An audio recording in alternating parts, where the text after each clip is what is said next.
दुनिया भर की हवाई यात्रा सामान्यतः अनुशासन, तकनीक और भरोसे के अटूट ढांचे पर टिकी होती है। लेकिन कभी कभी कोई छोटी सी तकनीकी गड़बड़ी भी पूरे वैश्विक विमानन तंत्र को झकझोर देती है। अब ठीक वैसा ही कुछ हुआ जब एयरबेस के सबसे लोकप्रिय और सबसे ज्यादा उड़ने वाले A320 विमान बेड़े में एक अप्रत्याशित सॉफ्टवेयर सामने आया। जिस विमान पर पूरी दुनिया की ज्यादातर एयरलाइंस अपनी रोजमर्रा की उड़ानों का भरोसा करती रही हैं, वही विमान अचानक जांच, मरम्मत और अपडेट की लंबी कतार में खड़ा हो गया।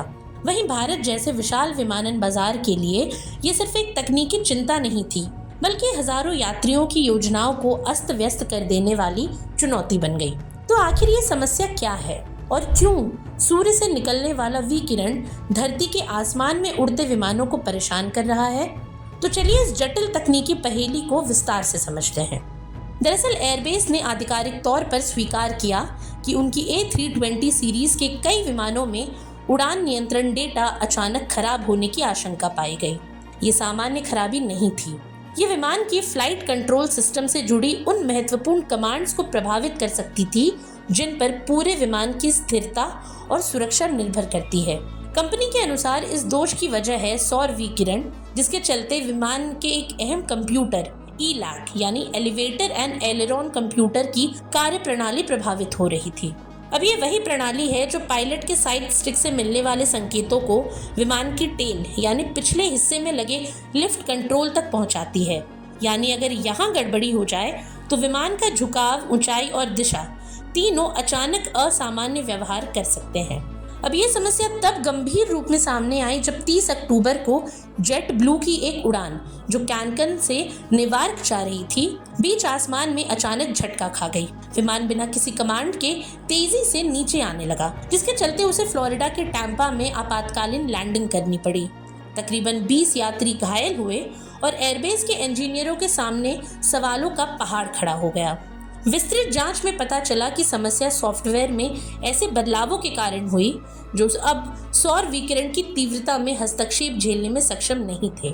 यही वजह थी कि एयरबस को तकरीबन 6000 जेट्स में से आधे विमानों को तुरंत सेवा से हटाकर सॉफ्टवेयर डाउनग्रेड यानी पुराने वर्जन पर वापस ले जाना पड़ा। अब ये कदम भले सुरक्षा को प्राथमिकता देता हो, लेकिन इसका असर वैश्विक स्तर पर भारी तौर पर पड़ा।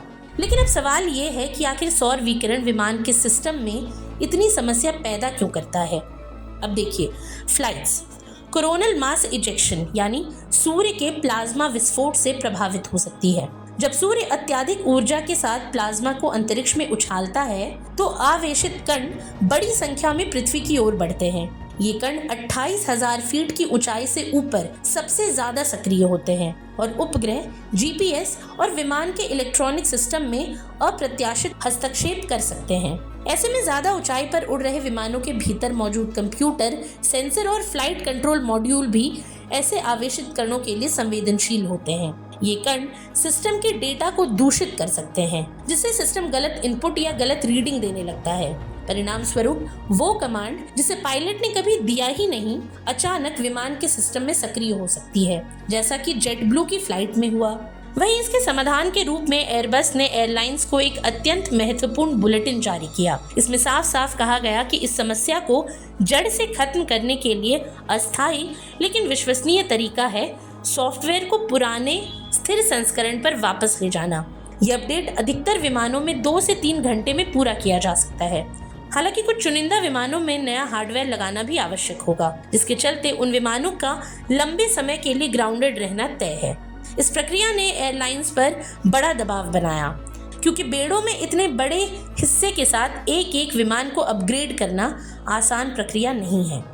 तो चलिए अब आपको बताते हैं कि भारत में इसका क्या असर पड़ सकता है। अब देखिए, आज भारत का विमानन उद्योग तेजी से बढ़ रहा है और एयरबस A320 को इस वृद्धि की रीढ़ कहा जा सकता है। इंडिगो, एयर इंडिया और एयर इंडिया एक्सप्रेस के पास कुल मिलाकर 200 से 250 A320 विमान हैं और ये सभी इस सॉफ्टवेयर अपडेट की श्रेणी में आते हैं। ऐसे में DGCA ने तुरंत आदेश जारी कर दिया कि जब तक एयरबेस द्वारा बताए गए सभी बदलाव पूरे नहीं हो जाते, संबंधित विमान उड़ान नहीं भरेंगे।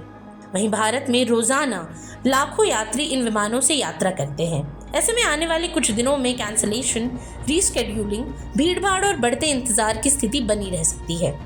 अब गौरतलब है कि वर्तमान हालातों को देखते हुए ये कहना गलत नहीं होगा कि आसमान में उड़ते स्टील के ये विशाल पंख भले कितने ही उन्नत और स्मार्ट क्यों न हो, पर वे प्रकृति की अप्रत्याशित शक्तियों के सामने कभी कभी छोटे पड़ जाते हैं।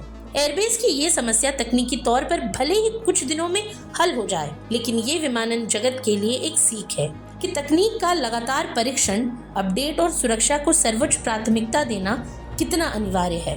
हालांकि अच्छी खबर ये है कि समस्या की पहचान होते ही तुरंत कार्रवाई की गई और हजारों विमान सुरक्षित रखने के लिए दुनिया भर में सख्त कदम उठाए जा रहे हैं। आने वाले दिनों में जैसे जैसे विमान नए सॉफ्टवेयर के साथ उड़ान के लिए तैयार होंगे, यात्रियों का भरोसा एक बार फिर पंख फैलाकर ऊंचाई पकड़ेगा।